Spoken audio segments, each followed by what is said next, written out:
Oh, sorry, did that make you want to yawn? Well, yawning is contagious after all. But today, I won't be talking about how yawning is contagious. Rather, I'll be talking about how yawning is correlated to thermal homeostasis. My name is Hideaki Park, and I'm currently a junior at Miraloma High School. The question I've been researching is, does yawning help achieve thermal homeostasis? During the time of the coronavirus, a lot of us are rather quite bored.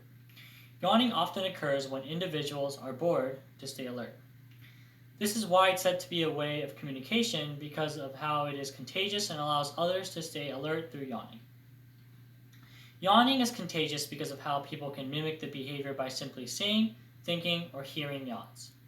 So, how exactly is yawning important? Well, yawning plays a role in how your brain functions. A section of the brain called the hypothalamus controls your yawns. The hypothalamus is in charge of homeostasis. It's what regulates your body temperature, your mood, your sleep cycle, and many other things. Maintaining homeostasis is important because it allows our body to function more efficiently and it keeps us healthy. Thermal homeostasis is significant to an individual's health because it allows the body to maintain its optimum body temperature.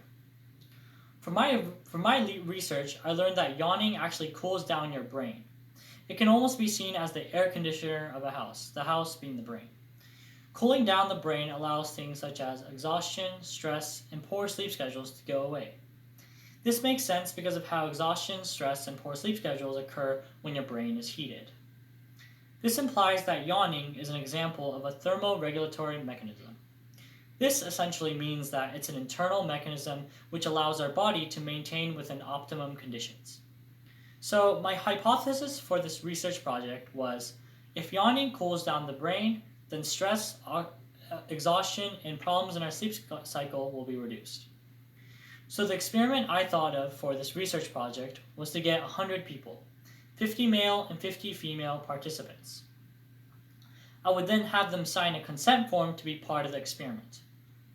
Half of them would put a warm towel on their forehead, and the other half would put a cold towel on their forehead 3 minutes prior to the experiment. The warm towel will be 43.3 degrees Celsius, and the cold towel will be 8 degrees Celsius.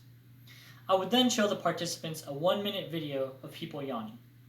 While they are watching the video, I would be watching through a camera to see if they yawn or not, and if they do, I would record it and later view the results. In a similar experiment to this, I learned that 41% of the people that had something warm attached to their forehead prior to watching the videos yawned. And in comparison, 9% of the people that had something cold attached to their forehead prior to watching the video yawned. So, in summary, does yawning help achieve thermal homeostasis? Yes, it does. Yawning helps the brain cool down, which reduces stress, exhaustion, and poor sleep cycles. This implies that the body is reaching thermal homeostasis. Well, I hope you yawned during this presentation so that you could cool off your brain a bit. Thank you for listening to my research.